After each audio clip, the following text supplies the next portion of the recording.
This story feels just like the movie 2012, but it's not Hollywood. It all began on a normal day, people were working, kids were playing, planes filled the skies, and then, in a single moment, everything changed. The ground split apart beneath our feet. Buildings crumbled like sand, sirens filled the air as a massive earthquake tore through the city. But that was only the beginning. Minutes later, a wall of water rose from the ocean, a tsunami so powerful it swallowed entire streets. And above us, the skies turned into fire as giant planes lost control and collided mid-air. This is not just a story of survival, this is the most thrilling adventure you'll ever hear. Get ready, because the journey begins now. The day started perfect. The sky was clear, the sun was warm, the ocean waves danced gently, seagulls flew above the shore, children laughed and chased each other in the park, families walked along the beach. Everything looked peaceful, the city was alive, people filled the streets, music played from cafes, I could smell fresh coffee in the air. It felt like nothing could ever go wrong. I stood near the ocean. The breeze touched my face. For a moment, I felt free. Birds crossed the skyline. My BMW was parked close by. I thought about taking a drive through the city. Life was normal. Life was good. Then my phone buzzed. A new message appeared. The screen turned red. One word stood out. Emergency. I opened it quickly. The message was clear. Evacuate the city immediately. A massive fault line has been detected.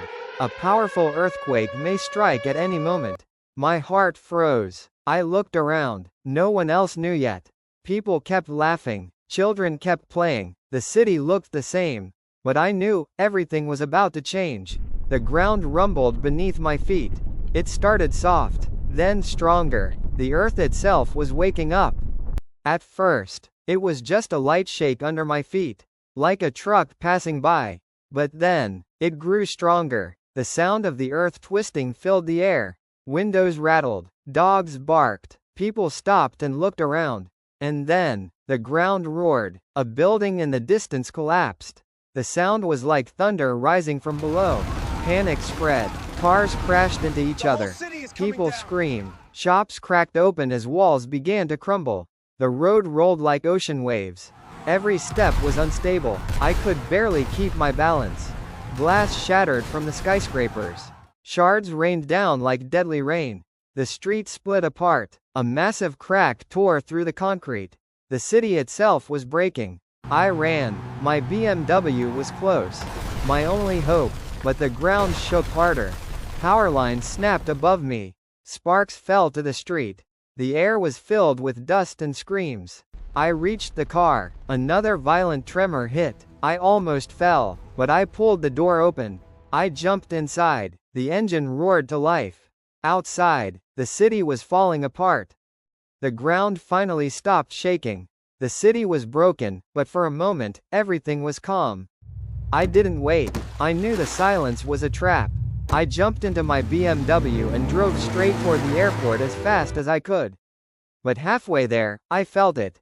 A deep vibration, not from the earth, but from the ocean. A tsunami was coming. When I reached the airport, all planes were gone. People were screaming, running in every direction. The only thing left was a single helicopter. I ran, climbed aboard, and within seconds we were in the air. From above, I watched the city collapse. Towers crumbling, streets flooding, chaos everywhere. Los Angeles was gone. I turned north, leaving it all behind, heading toward San Francisco. As the city disappeared beneath the waves, one thought echoed in my mind. How did I survive all of this?